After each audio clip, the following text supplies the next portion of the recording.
عورت سے قیامت والے دن سب سے پہلا سوال۔ آپ صلی اللہ علیہ وآلہ وسلم نے فرمایا، بسم اللہ الرحمن الرحیم۔ ناظرین، جب قیامت کا وقت بالکل قریب آ جائے گا تو اللہ تبارک و تعالی حضرت اسرافیل علیہ السلام کو سور پھونکنے کا حکم دیں گے۔ تو حضرت اسرافیل علیہ السلام اللہ تبارک و تعالی کے حکم کے مطابق سور پھونکیں گے اور آہستہ آہستہ دنیا تباہ و برباد ہونا شروع ہو جائے گی، اور روئے زمین پر بسنے والی ہر مخلوق، انسان، جنات، چرند پرند، الغرض کوئی بھی چیز ایسی باقی نہ ہوگی جو زندہ ہو۔ اس وقت سب کا نام و نشان مٹ جائے گا اور سب کچھ تباہ و برباد ہو جائے گا۔ دلکش اور خوبصورت نظر آنے والی اس زمین پر ہر طرف چٹیل میدان اور ویرانی ہی ویرانی ہو جائے گی۔ اس کے بعد اللہ تبارک و تعالی ارشاد فرمائے گا کہ کون ہے جس کی آج بادشاہی ہے، اور کہاں گئے دنیا کے جبار اور متکبر لوگ۔ دنیا کی اس تباہی کے بعد ایک لمبا عرصہ خاموشی اور سناٹے میں گزر جائے گا، اور اس لمبے عرصے کا علم صرف اللہ تبارک و تعالیٰ کو ہی ہے۔ پھر جب اللہ تبارک و تعالیٰ چاہے گا تو نئے سرے سے زمین و آسمان اور فرشتوں کو پیدا کرے گا، انسانوں کو دوبارہ زندہ کرنے کے لیے اللہ تبارک و تعالیٰ آسمان سے بارش نازل فرمائے گا،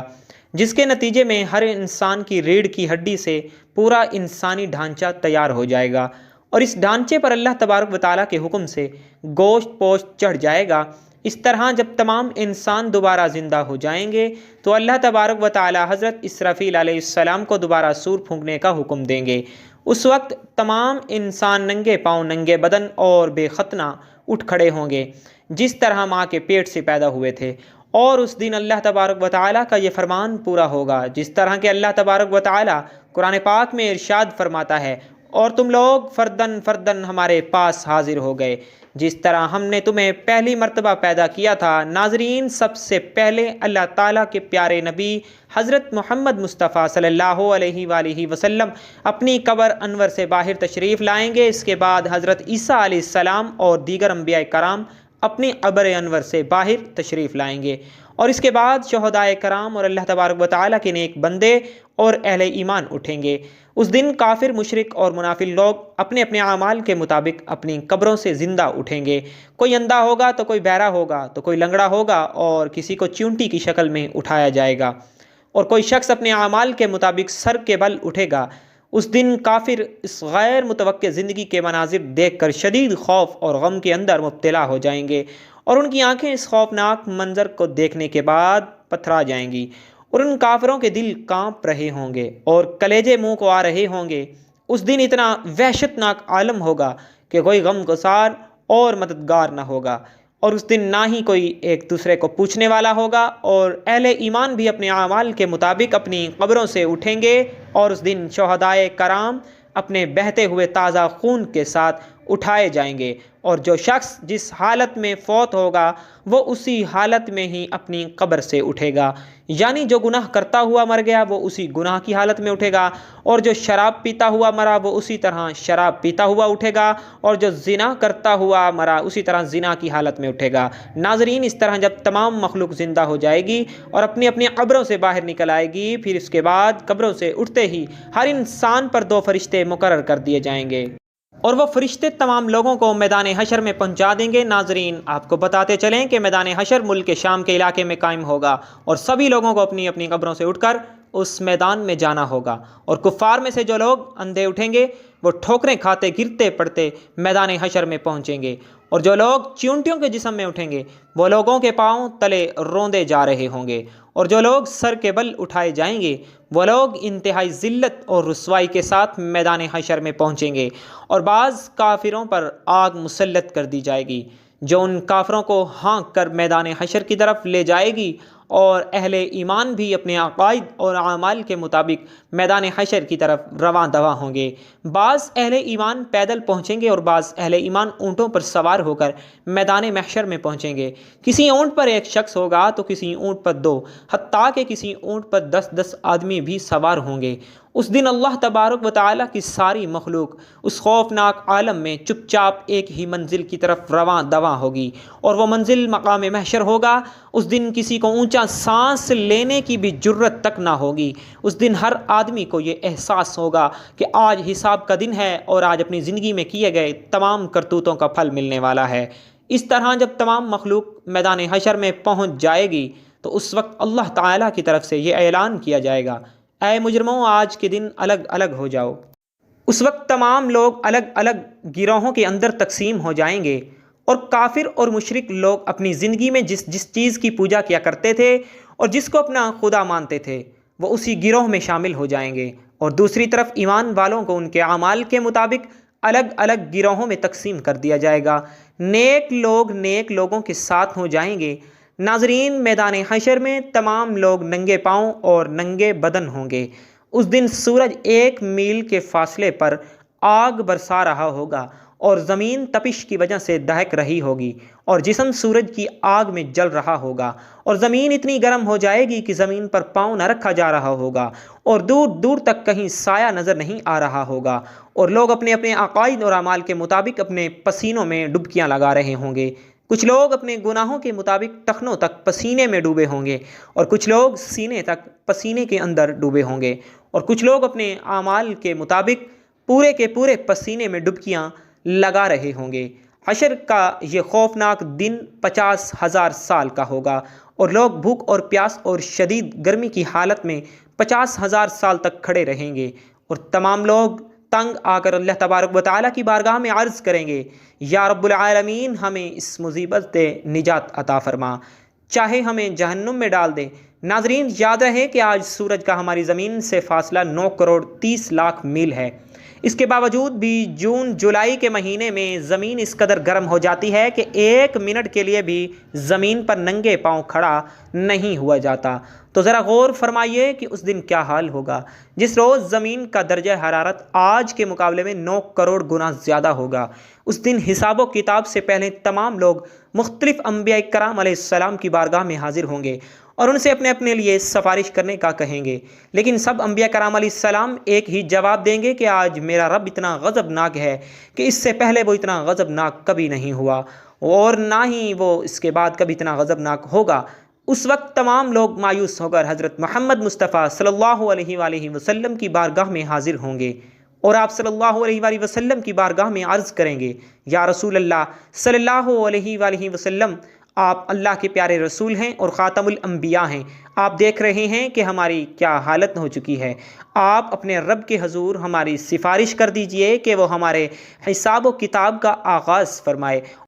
اور ہمارے گناہوں کو بخش دے۔ تو اس وقت آپ صلی اللہ علیہ وآلہ وسلم یہ ارشاد فرمائیں گے کہ آج کے دن سفارش کے لائق صرف میں ہی ہوں۔ چنانچہ اس وقت حضرت محمد صلی اللہ علیہ وآلہ وسلم کو میدان حشر سے شفاعت کی بلند ترین مقام محمود تک پہنچا دیا جائے گا، جو جنت میں عرش الہی کے نیچے ہوگا، اور وہاں پہنچ کر حضور پاک صلی اللہ علیہ وآلہ وسلم اپنے پیارے رب کی حضور سجدے میں گر جائیں گے اور اللہ تبارک و تعالیٰ کی حمد و ثنا کریں گے۔ اس وقت اللہ تبارک و تعالیٰ کی ذات جب اپنے محبوب کے اس محبت بھرے سجدے کو دیکھے گی تو اس وقت اللہ تبارک و تعالیٰ کا دریائے رحمت جوش میں آ جائے گا۔ تو اللہ تبارک و تعالیٰ اپنے حبیب صلی اللہ علیہ وآلہ وسلم سے ارشاد فرمائے گا، اے میرے محبوب، اپنے سر کو سجدے سے اٹھاؤ اور سوال کرو، جو آپ مانگیں گے وہ آپ کو دیا جائے گا، اور جس کی آپ سفارش کریں گے اس کی سفارش قبول کی جائے گی۔ ناظرین، یہی شفاعت کبریٰ ہوگی۔ شفاعت کبریٰ کی منظوری کے بعد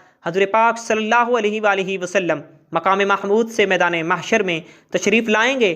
اور اس وقت اللہ تعالیٰ فرشتوں کی معیت میں میدان حشر میں نزول اجلال فرمائے گا اور جلوہ افروز ہوگا۔ اس وقت تمام فرشتے زمین کے کناروں پر کھڑے ہوں گے، اور 8 فرشتے اللہ تبارک و تعالیٰ کا عرش الہی اٹھائے ہوئے ہوں گے، اور اس وقت اللہ تبارک و تعالیٰ کی عظیم الشان عدالت قائم ہوگی، اور اللہ تعالیٰ فرشتوں کو حکم دے گا کہ تمام لوگوں کو ان کے نام اعمال دے دیے جائیں۔ اس دن اہل ایمان والوں کو سامنے کی طرف سے دائیں ہاتھ میں نام اعمال دیا جائے گا، اور اس دن کفار اور مشرکین کو پیچھے کی طرف سے بائیں ہاتھ میں نام اعمال دیا جائے گا۔ اس نام اعمال پر نظر ڈالتے ہی ہر انسان کے سامنے اس کی زندگی کے تمام کرتوت سامنے آ جائیں گے، اور اپنی زندگی میں کیے گئے تمام کرتوتوں کی تمام یادیں تازہ ہو جائیں گی، اور اس دن اہل ایمان کے روشن چہرے کچھ اور بھی روشن اور تر و تازہ ہو جائیں گے، اور تمام اہل ایمان خوشی خوشی دوسروں کو اپنا نام اعمال دکھائیں گے، جیسا کہ اللہ تبارک و تعالیٰ اس منظر کی طرف اشارہ کرتے ہوئے قرآن پاک میں ارشاد فرماتا ہے، اور لوگ کہیں گے کہ آؤ اور میرا نام اعمال پڑھو، اور اس دن مشرکین اور کفار کے چہروں کی سیاہی میں کچھ اور بھی اضافہ ہو جائے گا، ذلت ان کے چہروں پر چھا جائے گی، حسرت اور ندامت سے وہ اپنے ہاتھوں کو چبائیں گے، اور تمام کفار اور مشرکین کہیں گے کہ اے کاش ہمیں اپنا نامہ اعمال نہ دیا جاتا، اور کاش کہ میں یہ نہ جانتا کہ میرا نامہ اعمال اور حساب و کتاب کیا ہے۔ کفار اور مشرکین بار بار اپنے نامہ اعمال کو دیکھیں گے اور تعجب سے کہیں گے کہ یہ کیسا عجیب و غریب نامہ اعمال ہے کہ اس میں ہر چھوٹا بڑا عمل لکھا ہوا ہے، ہائے ہماری کم بختی، یہ نامہ اعمال کیسا ہے، کچھ چھوٹے سے چھوٹا یا بڑے سے بڑا عمل ایسا نہیں جو اس میں نہ لکھا ہوا ہو۔ ناظرین، نامہ اعمال کی اس تقسیم کاری کے بعد سوال و جواب کا سلسلہ شروع ہو جائے گا۔ حضرت انس رضی اللہ تعالیٰ عنہ سے روایت ہے کہ آپ صلی اللہ علیہ وآلہ وسلم قیامت کے دن عورتوں سے سب سے پہلے نماز کے متعلق سوال کیا جائے گا کہ پابندی کے ساتھ وقت پر ادا کیا تھا کہ نہیں، پھر شوہر کے متعلق سوال ہوگا کہ اس کے ساتھ کیسا برتاؤ کیا تھا۔ اس حدیث کے فائدے میں لکھتے ہیں، حشر کا میدان جو قلب و جگر کو پگھلا دینے والا ہوگا، اس میں عام مسلمانوں سے خواہ مرد ہو یا پھر عورت، سب سے پہلا سوال نماز کے متعلق ہوگا۔ قیامت کے دن جو جان کو پگھلا دینے والا ہوگا، اس دن سب سے پہلا حساب نماز کا ہوگا۔ حضرت انس رضی اللہ تعالیٰ عنہ سے مروی ہے کہ آپ صلی اللہ علیہ وآلہ وسلم نے فرمایا، قیامت میں سب سے پہلے نماز کا حساب ہوگا، اگر یہ صحیح نکلا تو دوسرے اعمال بھی صحیح نکلیں گے، اگر اس میں گڑبڑ ہوئی تو دوسرے اعمال میں بھی گڑبڑ ہی ہوگی۔ عورتیں نماز میں بھی کوتاہی کرتی ہیں، نئی عمر کی جوان عورتیں اکثر نماز چھوڑ دیتی ہیں، کچھ تو بہانہ بناتی ہیں کہ کپڑے بچوں کے پیشاب سے ناپاک ہیں۔ افسوس کہ یہ سب بہانے قیامت میں نہیں چلیں گے، جب سزا ملے گی تب پتہ چل جائے گا۔ اس لیے عورتوں کو چاہیے کہ نماز کی پابندی کریں، گھر کی بڑی عورتوں کو چاہیے کہ چھوٹی عمر ہی سے پابند بنائیں۔ کم عمر کی عادت اور پابندی کا اثر پوری عمر باقی رہتا ہے۔ فرائض شریعہ کے مطابق عورتوں سے شوہر کے حقوق اور ان کی خدمت کے بارے میں سوال ہوگا۔ آج کل کے دور کی وہ عورتیں جو ملازمت کرتی ہیں، آفس دفتر وغیرہ میں کام کرتی ہیں، وہ شوہر کی خدمت میں کوتاہی کرتی ہیں، حتیٰ کہ ایسی عورتوں سے کھانے تک کی سہولت نہیں ملتی۔ ایسی کوتاہی کل قیامت میں قابل گرفت ہوگی۔ ناظرین، جب یہ سوال و جوابات کا سلسلہ ختم ہو جائے گا اور تمام لوگوں سے ان کے حقوق کے متعلق سوال کر لیے جائیں گے، تو اس کے بعد میدان حشر کا آخری مرحلہ شروع ہو جائے گا اور میدان کو سجایا جائے گا۔ تمام انسانوں کے نام اعمال اپنی آخری شکل میں وزن ہونے کے لیے تیار ہو جائیں گے اور حجت کو قائم کرنے کے لیے میزان قائم کیا جائے گا، اور اس میدان میں جن لوگوں کی نیکیوں کا پلڑا بھاری ہوگا وہ لوگ کامیاب لوگ ہوں گے، اور جن لوگوں کے گناہوں کا پلڑا بھاری ہوگا وہ لوگ ناکام ترین لوگ ہوں گے۔ اس دن جو کامیاب لوگ ہوں گے وہ جنت میں چلے جائیں گے، اور جو ناکام لوگ ہوں گے اور جن کے گناہوں کا پلڑا بھاری ہوگا وہ جہنم میں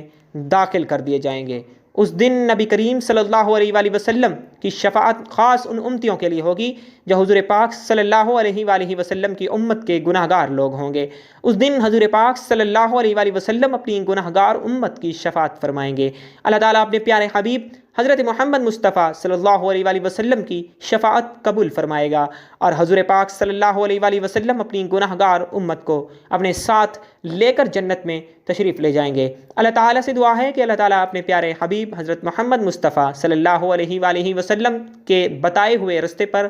چلنے کی توفیق عطا فرمائے اور ان کی محبت کے اندر جینا مرنا نصیب فرمائے، آمین ثم آمین۔ ناظرین، کمنٹ باکس میں اللہ تعالیٰ کے اور اللہ کے محبوب صلی اللہ علیہ وآلہ وسلم کے 99 ناموں میں سے ایک نام ضرور ٹائپ کیجیے گا۔ زندگی رہی تو انشاءاللہ نیکسٹ ویڈیو میں ملیں گے۔ اللہ حافظ۔